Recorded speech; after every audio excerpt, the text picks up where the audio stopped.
오늘 우리에게 주시는 말씀은 에베소서 1장 7절에서 10절 말씀까지 보겠습니다.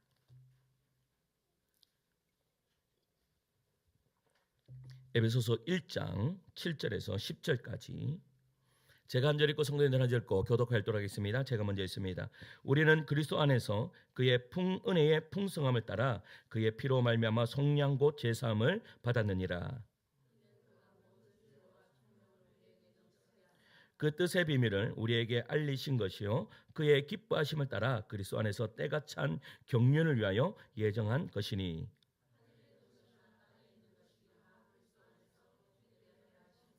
아멘. 할렐루야. 우리 옆에 계시면 인사할까요? 보고 싶었습니다. 우리 앞뒤라도 인사하시고요. 보고 싶었습니다. 여러분 기도 생활에 감격이 있으셨던 적이 있습니까? 기도하면서 정말로 살아계신 하나님이 살아계시는구나. 여러분 이러한 경험들이 다 있으시겠죠. 저도요. 지금도 그런 은혜들이 있습니다. 그런데 예전에 제가 정말 어린 시절에요. 기도를 너무나 열심히 했을 때가 있습니다. 그러니까 이 기도가 하고 싶어서요. 여러분 기도가 하고 싶어서 새벽기도 한번 나와 보신 분 있습니까? 기도가 너무나 하고 싶은 거예요. 그러니까 하나님하고 대화를 하고 싶은 거예요. 그래서 여러분 그 교회에 나와서 제가 막 부르짖으면서 그렇게 기도했던 적이 있습니다. 그런데 여러분 그렇게 기도하고 막 열심히 기도하고 은혜에 취하고 성령의 충만함을 받고 막 그렇게 뜨거워져 있는데도 여러분 한번 푹 쓰러지고 또 쓰러지고 또 쓰러지고 나는 왜 이 모양 이 꼴일까? 이랬던 적이 여러분 저만 있을까요? 여러분들도 있습니까? 여러분 우리 모든 사람들이 동일하게 경험하는 일들입니다. 그래서요 제가 그렇게 습관적인 죄나 또 어떠한 상황 가운데 내가 그렇게 기도를 열심히 하고 은혜의 충만한 그래 성령의 충만함이 내 스스로 있다라고 그렇게 생각되었을 때도 내가 퍽퍽 쓰러지는 나의 모습을 보면서 어떤 생각했는가 하면 기도하면 뭐하노? 이런 생각할 때가 있었습니다. 기도하면 뭐하노? 막 기도할 때만 그때만 그렇지 기도할 때만 그렇게 성령이 충만하고 기도할 때만 막 눈물 콧물 흘리고 기도할 때만 그랬는데 그렇게 기도할 때만 그러고 또 일상을 돌아가면 퍽퍽 넘어지는 나 자신을 보면서 야 기도해봤자 아무 소용없구나 라고 하면서 제가 실족했을 때가 있었습니다. 그래서 그때부터 기도를 했을까요 안 했을까요? 안 하기로 한번 버텨보자 라고 그렇게 했습니다. 제가 지금 이 머리를 안 자르고 있잖아요. 머리를 안 자르고 있는데 제가 버텨보리라. 머리가 내가 장발장 되기 때문에 버텨보리라. 내가 하나님 앞에 떼쓰는 거예요. 하나님 앞에 하나님 한번 해봅시다. 하나님. 그런데 보세요. 하나님한테 그렇게 뻗대고 싶을 때가 여러분 저만 있습니까? 아닙니다. 여러분 다 있습니다. 내가 상황이 나 신앙생활 열심히 하는 것 같은데 동일한 상황 속에서 벅벅 넘어질 때 여러분 아무리 믿음 좋은 사람도 하나님이 원망될 때가 있겠어요 없겠어요? 있습니다. 있는 게 정상입니다. 아니다라고 이야기하는 사람은 거짓말장이에요. 아니라고 하는데도 그 마음은 맞다 하는데 입으로는 아니다 하는 것 뿐이라는 거예요. 왜? 사람이라는 그게 비슷합니다. 사람이랑 우리가 요즘에 창세기를 새벽에 살펴보고 있지만 여러분 사람이 할 수 없습니다. 여러분 아담이 범죄한 이후로 타락한 이 우리의 자신들은 할 수 없습니다. 넘어갈 수뿐이 없습니다. 새벽에 잠 오면 잠을 수뿐이에요. 더 그랬으면 할 수 없습니다. 그게 인간입니다. 이해합니다. 왜? 저도 그렇거든요. 제가요, 이제 2주 동안 새벽 기도를, 여러분, 제가 3일 하지 않습니까? 이제 전사님한테 하루 하라고 전사님 보고 좀 이제 설교도, 여러분 보세요. 설교도 해야지 늘거든요. 설교도, 지난주인가 금요일 날, 김옥일 목사님이 경중에 가서 설교를 하셨는데 어떤 집사님이 저한테 연락 오셔갖고 왜 목사님은 안 오시냐고 그런 거예요. 그래서 나는 안 불러주시네 하면서 이제 그냥 장난식으로 그렇게 이야기했는데 그분이 말씀하시는 거예요. 와 호길 목사님 역시 담임 목사님이시라고. 야 예전에 부목사님 있을 때하고 설교하고 완전 다르던데요. 그래서 내 설교도 한번 들어봐라. 장난식으로 그렇게 이야기를 했어요. 근데 왜 그럴까요? 설교를 하면 할수록 이것도 계속 서면요 익숙해지는, 그러면서 어떻게 해요? 설교가 자연스러워지는 거죠. 그런데 이제 하루를 맡겼잖아요. 하루를 맡기다가 이제 4번 하다가 3번 하니까 몸이요 그 3번에, 야, 사람이라 하는 것이 얼마나 야가 빠졌는가 하면 3번 하니까 몸이 딱 알아차려요. 그러다가 4번을 딱 하니까 그때부터 하루가 어떻게 돼요? 아, 왜 이리 힘든 하루가 이렇게 되는 거야. 이렇게. 야, 사람이 이러면, 그러니까 어떻게 해야 되나? 사람은요 타락한 우리의 존재들은 계속 당겨야 됩니다. 계속 당겨야 돼요. 안 당기면 익숙한 곳으로 갈 수뿐이 없다라는 겁니다. 사랑하는 성도 여러분, 당기시길 바랍니다. 당기셔야 됩니다. 당기셔야 돼요. 그런데도 자꾸 넘어가잖아요. 넘어가는데 그럴 때마다 실족해요. 그런데 오늘 본문에는요, 오늘 그 이야기를 좀 하려고 해요. 그러면 그렇게 넘어가면 기도 안 해야 되는가? 그러면 그렇게 넘어졌다면 여러분, 그 넘어졌으면 앞에 기도했던 것이 아무 소용없는 것인가? 여러분, 오늘 본문은 그것이 아니다라고 이야기를 하는 거예요.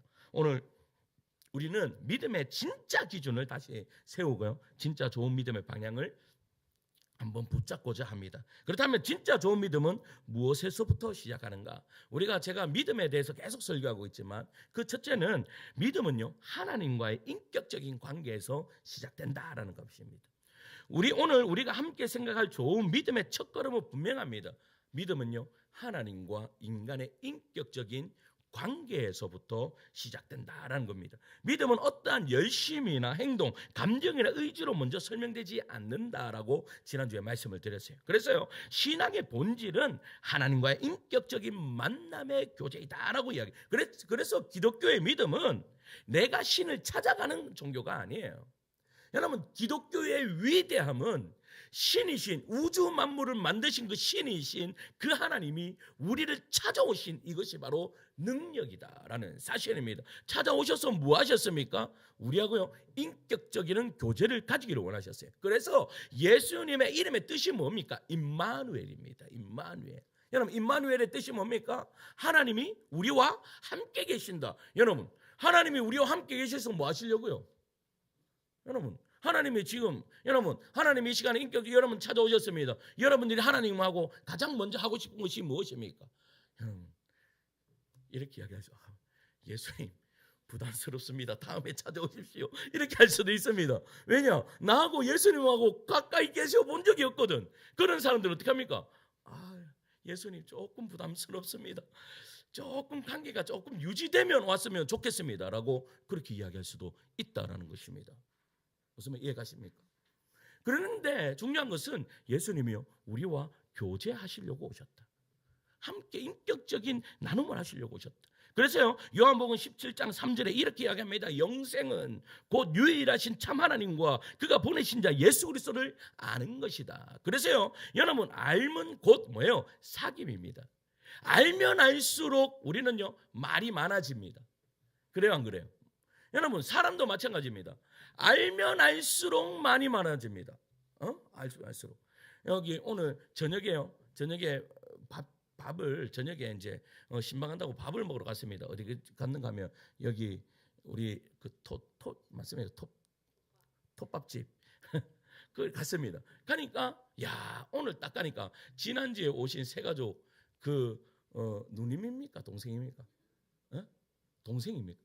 누님입니까? 누님이 계시는 거예요. 절묘하게 갔다라고 딱 싶어요. 근데요 가자마자 우리 목사님 왔다고.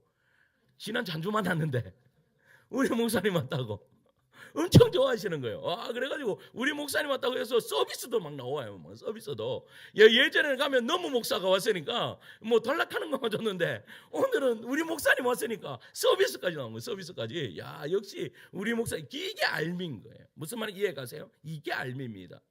예전에는 그런 관계가 아니었을 때는 어떻게 해요? 서먹서먹. 우리 예수님과의 관계가 바로 이러한 관계입니다. 그러니까 우리가 얼마나 예수님과 밀접한 관계가 있는지, 아니면 예수님 조금 부담스럽습니다. 너무 가까이 오셨습니다. 여기서 조금만 이렇게 제가요 우리 청년들한테 너무 가까이 가면 우리 지한자면 내한테 잘하는 거 목사님 조금만 이래. 조금 부담스럽다. 목사님 조금만 열어요. 부담스럽다 이게 부담스럽다. 그러니까 우리가 예수님한테 가끔씩 그럴 때가 참으로 많다 이거지. 부담스러워 조금만 너무 가까우면 안 됩니다. 어떤 부부가 있었어요. 어떤 부부가 결혼한 지 한 20년 넘는데 함께 살았는데 함께 사는 게 아니에요. 왜냐? 남편이 나갈 때 집에 이제 나갈 때 다녀왔습니다. 밥 먹어, 자, 끝이에요. 그러니까 이 부부가 이래 계속 살아야 되나? 그래서 이제 상담을 받으러 갔어요. 상담을 받으니까 상담가가 이렇게 묻는 거예요. 두 분은 함께 살고 계시죠? 예, 함께 살고 있죠. 마지막으로 서로의 마음을 깊이 나눠본 적이 언제입니까? 라고 이야기하니까 박사님 뭐라 그러실 거예요? 이 남편이요, 이까는 거예요. 결혼했으면 됐지 무슨 이야기를 해야 됩니까? 이렇게 이야기했는 거예요. 그러니까 이 상담가가 이렇게 조용히 이렇게 이야기해요. 지금 두 분은 함께 있는 것처럼 보이지만 실제로는 함께 있는 것이 아닙니다. 이것은 부부라는 관계가 아니라 단지 계약 때문에 있는 것입니다. 이렇게 이야기하는 계약 때문에 있는 거. 여러분, 우리들도 마찬가지. 예수님과의 관계도 여러분 천국 가는 계약 때문에 내가 이 자리에 앉아 있는 사람들 있습니다. 우리 말고 예수님 믿는 사람 중에서요. 계약 때문에 내가 만약에 이 자리에 없으면 천국 못 갈 것 같고 내가 이 천국 가는 이 계약 때문에라도 어떻게 내가 이 자리에 있어야지라는 그러한 서먹한 관계가 아닌지 생각해 보셔야 됩니다. 믿음은요 그것을 돌파해서 여러분 어색한 관계를 당겨버리는 것입니다. 어디로요? 나와 너무나 가까이 당겨버리는 것이죠. 여러분 우리는 기도합니다. 그런데 그것이 하나님과 마음을 나누는 대화입니까? 아니면 내 소원을 관찰하거나 그냥 내가 기도하라기 때문에 그렇게 기도하는 그러한 것입니까? 우리가 성경을 읽습니다.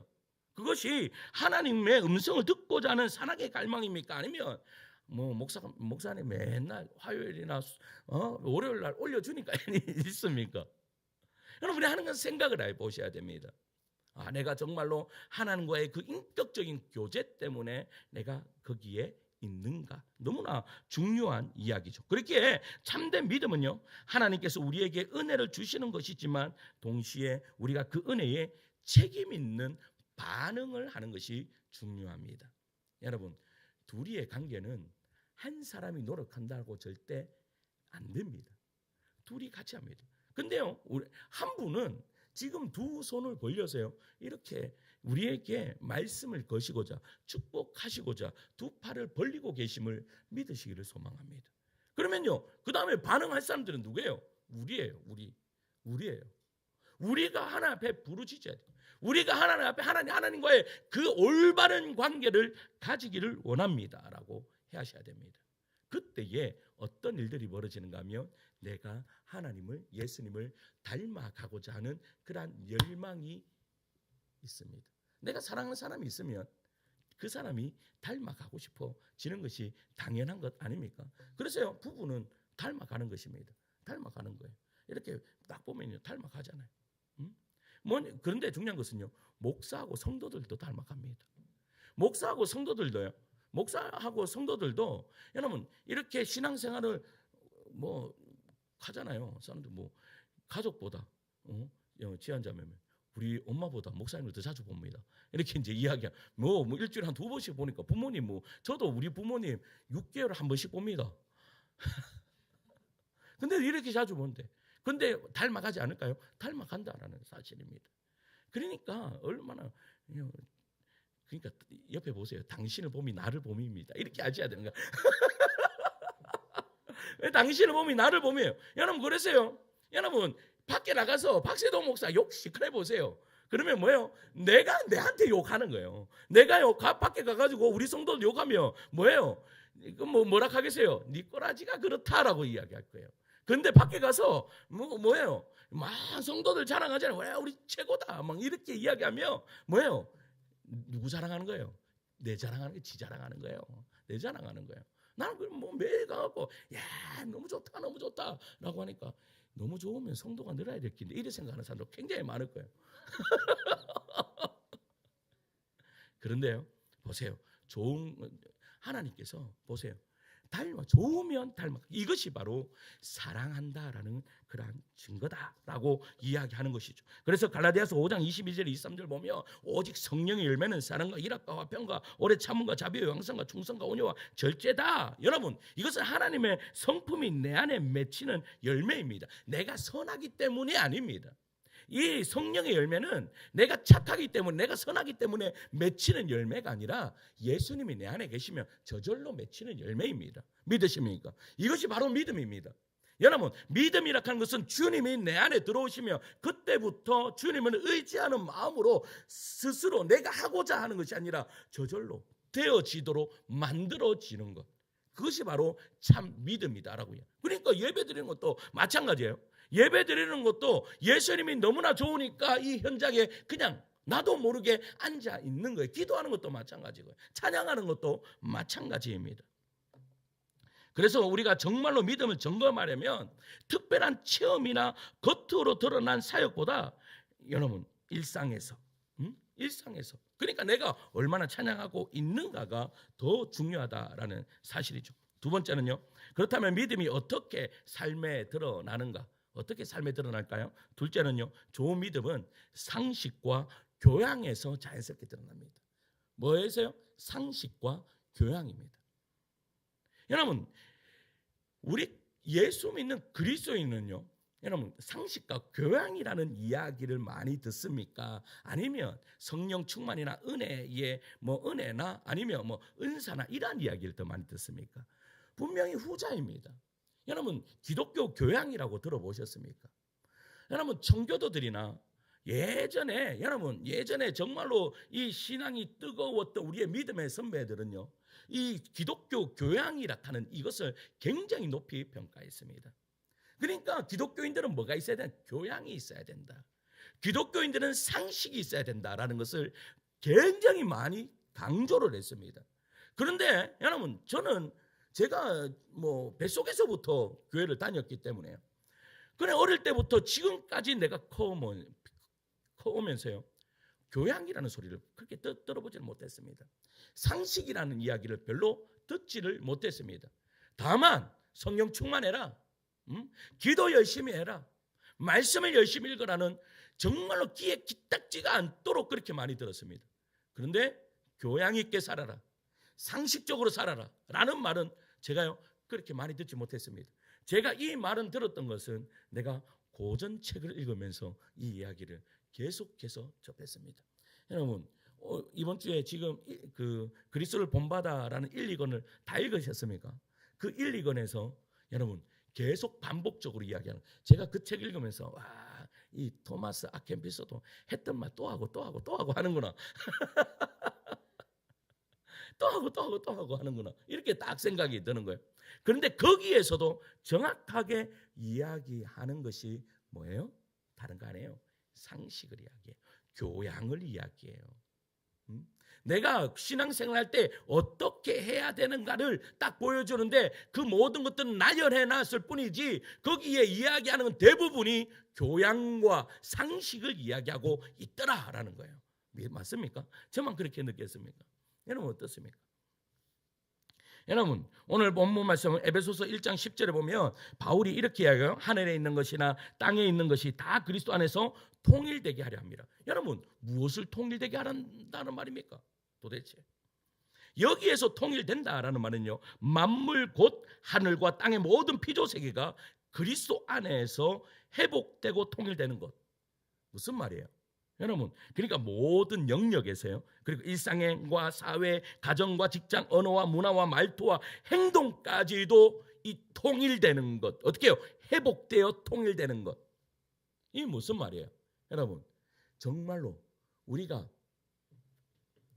죄가 없을 때, 아담과 하와가 죄가 없었을 때 그때로 완전히 하나님께서 우리를 만드셨을 때에 그 원형상으로 회복되는 것. 그 회복되는 것은요 그냥 우리가 어떠한 감각의 성령 충만 그러한 것이 아니라 어떠한 것을 일상을 살아가는 이것이 그리스도 안에서, 하나님 안에서 모든 것들이 통일되게 하려 하심이니라. 상식이 통하는 세상, 교양이 통하는 그러한 세상으로 회복되는 것을 이야기한다라는 것이죠. 이런 점에서 좋은 믿음은요, 반드시 일상 속에서 드러나는 것입니다. 기도를 많이 하고 찬양을 뜨겁게 하고 말씀에 은혜 받았다고 말하지만 정작 일상에서는 여러분 줄을 서는데 새치기 하고 운전 중에 쉽게 분노하고, 여러분 운전 중에 쉽게 분노하시면 안 됩니다. 그리고 뭐 말투가 거칠고 사람들을 판단하고 눈빛이 여러분 날카로우면 눈빛을 선하게 만드셔야 됩니다. 내가 올라가 있으면 내가 스스로 어떻게 잡아 당겨야 돼. 그러면서도 어떻게 해야 되는 거예요? 하는 모든 사람들이 나를 볼 때 선함이 있도록, 그렇게, 그것이 바로 상식이다라는 거예요. 여러분 신앙은요 수도꼭지에서 떨어지는 여러분 물기둥이 아닙니다. 그래서 우리는 그런데요, 우리가 신앙생활을 하면 어디에 만족을 하는가 하면 수도꼭지를 딱 들었을 때 이 물기둥을 가지고 우리는 은혜 받았다, 은혜 받지 않았다라고 그렇게 이야기를 합니다. 여러분 물기둥, 물에서요 여름에, 여러분 지금 우리가 요 마당 앞에서요 여름에 오늘 엄청 덥잖아요. 밑에 지금 공사한다고 더 덥어요. 공사하면 더 덥는데요, 제가요 정말로 3층에서 뭐 갔다고 한 2번만 왔다 가면 제가요 얼굴에 막 땀이 비 오듯이 합니다. 그런데요 물줄기 수도가 가서 물을 확 들어보세요. 야, 속이 얼마나 뻥 뚫린지 몰라요. 여러분 우리의 신앙도 그 뻥 뚫림에 만족을 합니다. 여러분 근데 그 더위가 뻥 뚫린데 그거 한다고 여러분 싹 가십니까? 가시지 않습니다. 그런데 우리의 신앙에요 그 뻥 뚫린 그 시원함에 그냥 만족하는 그런 신앙이 우리 얼마나 많은지 모릅니다. 그러니까 그냥 저녁에 기도 한번 하다가 정말로 내가 은혜 받아갖고 그냥 어떻게 해요, 마음이 뻥 뚫려, 와 은혜 받았구나. 근데 갔는데 남편하고 또 싸워, 아내하고 또 싸워, 자식하고 막 다퉈. 여러분 그거예요. 어디에다가. 그런데 중요한 것은요, 보세요, 진짜 멋지게 보일 수 있지만 실제 욕조는요 비어있어요. 여러분 이 물기둥이 아무리 세차다고 할지라도 여러분 밑에 그 욕조에 아무것도 없으면 여러분 그 사람은 믿음이 좋은 사람이 아니에요. 그런데 우리는 이 물기둥만 보고 믿음 좋다라고 그렇게 이야기를 하죠. 진짜 믿음은요 그 물이 쏟아져 내려 욕조 전체를 서서히 채워가는 것이 믿음입니다. 즉 삶 전체를 덮는 성품과 인격의 변화로 드러나야 한다는 것이죠. 그러니까 예수를 잘 믿는 사람은요 뭐 어디서부터 달라져요? 얼굴에서부터 달라져야 됩니다. 제가 얼굴에서 지금 자꾸 제가 지금도 내가 이렇게 설교하지 말자. 내가 주일학교 이번에 그거 우리 여러 성경학교 하는데 설교를 했어요. 설교를 하는데 내 충격을 받았어요. 무슨 충격을 받았는가 하면 목사님 화나셨어요. 이렇게 하는 거예요. 그러니까 내가 막 이제 열을 높여서 지금처럼 이렇게 이제 설교를 하니까 목사님 화나셨어요 하는 거예요. 아니 화났는 게 아니라 얘들아 잘 들어봐. 또 좀 있으니까 또 어떤 애가 목사님 화나신 것 같아요. 화난 게 아니라 얘들아 너희들이 정말 하나님의 복의 근원이 될 거를 생각하니까 내가 목소리를 높이지 않을 수가 없잖아. 이해를 시키고 난 다음부터는 이야기를 하지 않는데, 근데 아이들 그 소리가요 밤에 자려고 하는데 계속 귓가에 계속 울리는 거예요. 야, 너 화났는 것 같아. 설교하는데 좀 웃으면서 해라. 화났는 것 같다. 그래서 제가 정말 설교 영상을 봤어. 그러니까 이게 무슨 주름이에요? 예? 저도 다음 주에는 새 가족이 한번 돼봐야 되겠다. 새 가족이 한번 돼봐야 되겠다. 여기 가서 뭐 몇만 원짜리 맞으면 나도 새 가족 안 될란가? 그런데 보세요. 내가 일상에서 내가 그렇게 내가 어떻게 해요? 내가 화내고 내가 어떻게 그렇게 짜증내고 내가 그러한 삶이라면 여러분 그것은 믿음이 있다라고 이야기를 할 수 없는, 믿음은 삶에서 상식에서 나타난다라는 사실이죠. 그런데 이쯤에 흔히 던져지는 질문이 있습니다. 목사님, 그런데 안 믿는 사람들 중에도 얼마나 친절하고 정직하고 성실한 사람들이 많습니까? 그런 사람들보다 오히려 믿는 사람들이 더 깐깐하고 더 폐쇄적인 경우가 많지 않습니까? 라고 질문을 던질 수 있어요. 맞습니다. 여러분, 그런데 중요한 차이가 있습니다. 믿지 않는 사람들이 여러분 선하게 사는 것은 왜 그렇게 선하게 살까요? 그건 다른 것이 아닙니다. 나는 너희들과 다르다라는 것을 보여주기 위함입니다. 나는 착한 사람이다라는 자기를 드러내기 위한 도덕이죠. 그러나 신자들은 우리는 그렇지 않습니다. 우리의 선함은요, 하나님께서 우리를 그의 형상대로 지으셨기에 가능한 것이다. 하나님이 내 안에 계시기 때문에 가능한 것이다 라고 그렇게 이야기를 하는 거죠. 완전히 다른 거예요. 만약에 우리 안에 예수님이 안 계시다, 우리 안에 성령의 충만함이 없다라고 한다면 우리는 그렇게 될 수 없는 존재들이다. 그러나 하나님이, 예수님이 우리 안에 계시기 때문에 우리는 그렇게 살아갈 수 있다. 여러분, 우리가 정말로 믿음을 점검하려면 특별한 체험이나 겉으로 드러난 사역보다 일상의 상식과 교양 속에서 하나님을 얼마나 반영하고 있는지를 돌아봐야 됩니다. 예를 들어서 이런 겁니다. 교회에서는 주님 사랑합니다 라고 말하지만 가정에서는요, 짜증과 독설이 난무한다면 되겠습니까? 안 되겠습니까? 안 되죠. 여러분, 예배 시간에 눈물로 회개하지만 직장에서는 거짓말과 편법을 자연스럽게 하면 되겠습니까? 안 되죠. 성경 필사도 열심히 하지만 길거리에 쓰레기를 아무데나 버리고 교통질서를 무시한다면 되겠습니까? 안 되겠습니까? 안 된다라는 거예요. 이런 모습을 믿음과 실제 삶의 괴리를 보여주는 것입니다. 진짜 믿음은 상식적입니다. 정직합니다. 따뜻합니다. 품이 넓습니다. 하나님께서 그리스도 안에서 만물을 통일시키셨다는 이 복음은 하나님이 나의 일상 전체를 변화시켜 주신다라는 것을 이야기하는 것이죠. 오늘 이 밤 우리 스스로 한번 점검해 보십시오. 내가 하나님의 사람답게 일상에서 살아가고 있는가? 내 말투, 태도, 행동 하나하나에 하나님의 향기가 배어 있는가? 나의 믿음은 열심으로만 보이려는 것이 아닌가? 좋은 믿음이 드러나고 있는가를 나 자신을요 계속 점검해 보십시오. 그러면요, 열매는 자연스럽게 나타납니다. 어떠한 열매가 나타날까요? 사랑의 열매가 맺혀질 수뿐이 없는 것이죠.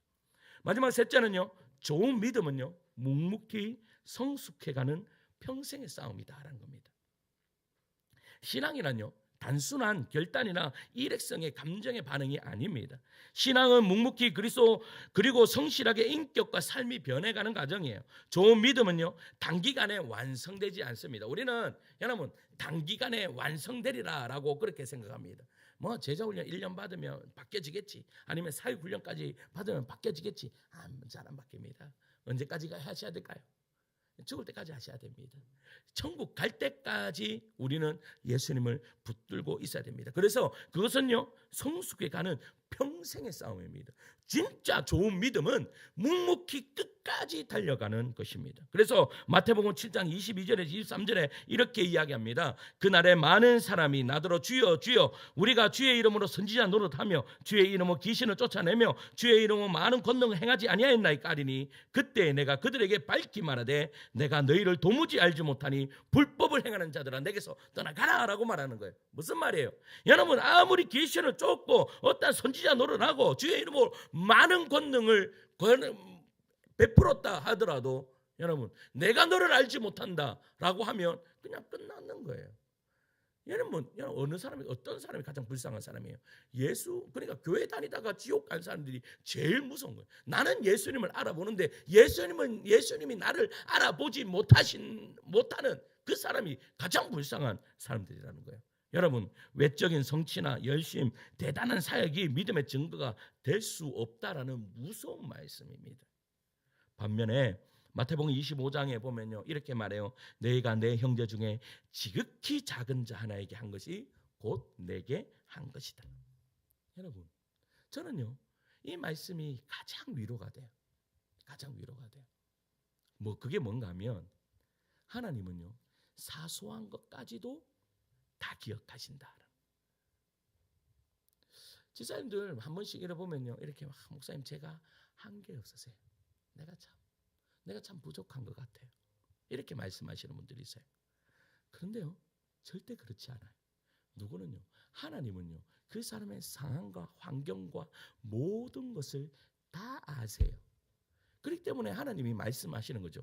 지극히 작은 자에게 한 것이 내가 한 것, 내가 너의 모든 것들을 다 기억하고 있다라는 겁니다. 하나님은 성공보다요, 성숙을 원하시고 열정보다 인격을 원하십니다.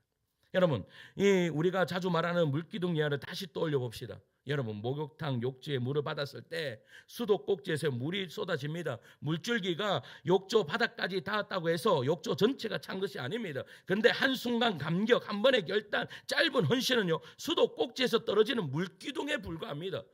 그런데 문제는 이 물기둥은 내 믿음의 전부라고 착각하는 데 있다라는 겁니다.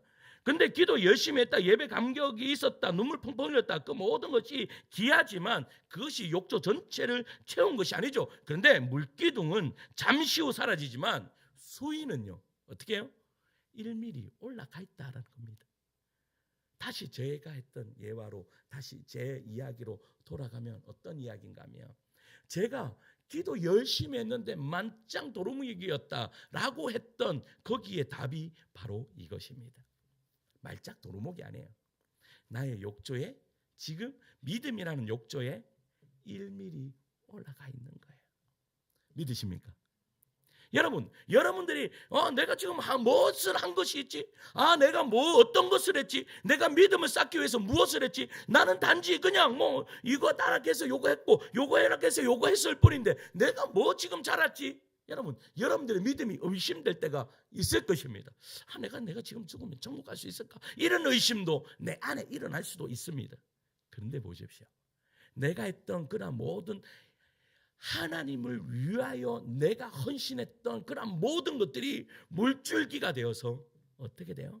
1mm 올라가고 또 1mm 올라가고 또 1mm 올라가고, 이 올라간 이것이 나의 믿음의 성숙도라는 것입니다. 할렐루야. 그러니까 여러분, 금요 기도에 한번 이렇게 나오시는 것을 여러분 별것 아니라고 생각하지 마세요. 여러분들의 가정에서 여러분 화가 나는 일이 있는데 그 한번 참는 거 여러분 별것 아니라고 생각하지 마세요. 여러분 또 여러분들의 상황과 환경에 어떤 고난과 아픔이 있는데 그 고난과 아픔을 하나님 때문에 내가 눈물을 흘리면 내가 입을 꽉 깨물면서 내가 이 고난의 길을 걷겠습니다 라고 하는 거, 여러분 그거 아무것도 아니라고 생각하지 마세요. 그것이 여러분들의 물줄기가 되어서 여러분들의 믿음이라는 욕조에 지금 꽉 차고 있다라는 사실입니다. 그렇게 살아가다 보면 내가요, 여러분 10년 뒤는 나는 달라져 있습니다. 여러분, 왜 내가 10년 믿었고 20년 믿었고 30년 믿었는데도 왜 나는 그전하고 왜 똑같습니까? 왜 똑같아요? 그것은요, 믿음이라는 욕조에 내가 믿음이라는 것을, 은혜를 내가 담아놓지 않았기 때문입니다. 다 흘려보냈기 때문입니다. 그런데 그것을요 담으십시오. 담다 보면요 어느 순간인가 나도 모르게, 여러분 우리 식당에 그 옆에 보면 비가 새고 있습니다. 물이 새고 있습니다. 근데 그 물이 비가 많이 오면 이렇게 스며드는 것 같아요. 그런데요 보세요, 그 얼마나 많이 들어가겠어요? 많이 안 들어갈까요? 그런데 그 조그마한 것이 똑 떨어지면 나중 가서는요 어떨 때는 한껏 채우는 그러한 은혜의 역사가 이루어진다라는 사실이죠. 성도 여러분, 여러분들이 지금 내가 신앙생활하고 있고 기도생활하는 건 여러분 더 당기십시오. 더 하나님을 붙들려고 노력하십시오. 그러다가 보면 나도 모르게 내 믿음이 성숙되어 있는 것을 바라보게 될 것입니다. 그래서 사도 바울은 에베소서 1장 17절에 19절에 이렇게 이야기합니다. 우리 주 예수 그리스도의 하나님 영광의 아버지께서 지혜와 계시의 영을 너희에게 주사 하나님을 알게 하시고 너희 마음의 눈을 밝히사 그의 부르심을 소망이 무엇이며 성도 안에서 그 기업의 영광의 풍성함이 무엇이며 믿는 우리에게 베푸신 능력의 지극히 크심이 어떠한 것을 너희로 알게 하시기를 구하노라. 이 말씀이 무슨 말이에요? 영광의 풍성함이 얼마나 위대한지 너희가 알기를 원하노라. 할렐루야. 여러분, 이 영광의 풍성한 은혜가 우리 성도의 삶에 넘쳐 흐르시기를 간절히 소망합니다. 바로 이 말씀이 우리 믿음의 목표입니다. 그러니까 사도 바울이 이 믿음의 목표를 향해서 막 끈질기게 달려가는 거예요. 내가 표대를 향하여 달려가노라. 여러분, 그 표대를 향하여 달려가는 사람이 그냥 너 어슬렁 이렇게 갑니까? 그렇지 않습니다. 여러분, 거북이와 토끼 이야기 있습니다. 거북이와 토끼 보면 여러분 거북이는 느릿하게 갑니다. 그런데 그 느릿하게 가는데 최선을 다해 갑니다. 그런데 결승전에 누가 가 있어요? 거북이가 가 있습니다. 느린 것 같으십니까? 괜찮습니다. 앞으로 가시면 됩니다. 앞으로 가시면. 하나님은요, 여러분, 우리의 세상적인 성공을 가리켜서 성공이라 하지 않습니다. 내가 오늘 하루 하나님 때문에, 하나님의 말씀 안에서 내가 한 가지를 수용하셨다면, 우리 하나님, 그래, 그 가정을 참 잘했다 라고 말씀하시는 그러한 은혜의 역사가 이루어질 줄 믿습니다. 이러한 은혜가 우리 성도님들 삶 속에 넘쳐 흐르셔서 여러분 너무 조급해하지 마시고, 비교하지 마시고, 자랑하지 마시고, 낙심하지 마시고, 믿음은 한순간의 감격이 아니라 평생을 살아내는 싸움이다 라고 생각하시고 끝까지 달려가시는 그런 믿음의 종들 되시기를 간절히 소망합니다.